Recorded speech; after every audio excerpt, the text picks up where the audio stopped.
நபி மூசா அலைஹி வசல்லம் அவர்களின் காலத்தில் பலம் பின் பவுரா என்ற ஒரு பெரிய அறிஞர் இருந்தார். அவர் சாதாரணமானவர் அல்ல. அல்லாஹ் அவருக்கு தனது மாபெரும் அத்தாட்சிகளையும் வேத அறிவையும் வழங்கியிருந்தான். அவர் கேட்கும் துஆக்கள், பிரார்த்தனைகள் உடனுக்குடன் அங்கீகரிக்கப்படும் அளவுக்கு அவர் இறைவனுக்கு மிக மிக நெருக்கமானவராக இருந்தார்.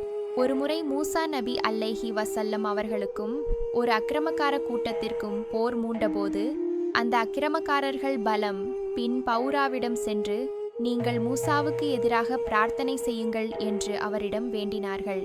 முதலில் அவர் மறுத்தார். ஆனால் அவர்கள் அவருக்கு ஏராளமான பொன்னையும் பொருளையும் தருவதாக கூறி ஆசையாக காட்டினார்கள். மூசா அலைஹி வசல்லம் அல்லாஹ்வின் தூதர் என்ற உண்மை அவருக்கு தெரிந்திருந்தும் ஆசை அவரின் அறிவை மறைத்தது. அல்லாஹ் அவருக்கு வழங்கிய அறிவின்படி அவர் செயல்படவில்லை. உலக ஆசைக்கு அடிபணிந்து நபி மூசா அவர்களுக்கு எதிராக பிரார்த்தனை செய்ய துவங்கினார். அந்த பிரார்த்தனையை அவர் செய்யத் தொடங்கிய அடுத்த நிமிடம் அல்லாஹ் அவருக்கு கொடுத்திருந்த அந்த ஞானத்தை அவரிடமிருந்து பறித்து கொண்டான். அவர் நேர்வழியிலிருந்து ஸ்ராதுல் முஸ்தகீம் விலகி கோபத்திற்கு ஆளானவர்கள் மக்லூபி அலைஹீம் பாதையில் சென்றுவிட்டார். உண்மை தெரிந்தும் உலக இலாபத்திற்காக அதை மறந்ததால் அவர் இறைவனின் கோபத்திற்கு காடாப் ஆளாக நேரிட்டது.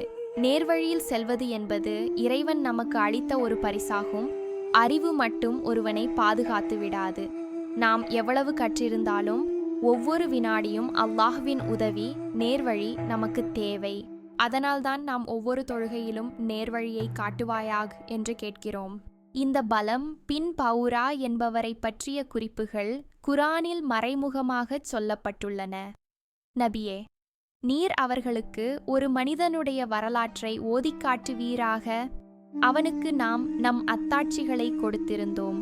எனினும் அவன் அவற்றை விட்டு முற்றிலும் நழுவிவிட்டான். அப்போது அவனை ஷைத்தான் பின்தொடர்ந்தான். அதனால் அவன் வழி தவறியவர்களில் ஒருவனாகிவிட்டான். அல் குர்ஆன் 7:115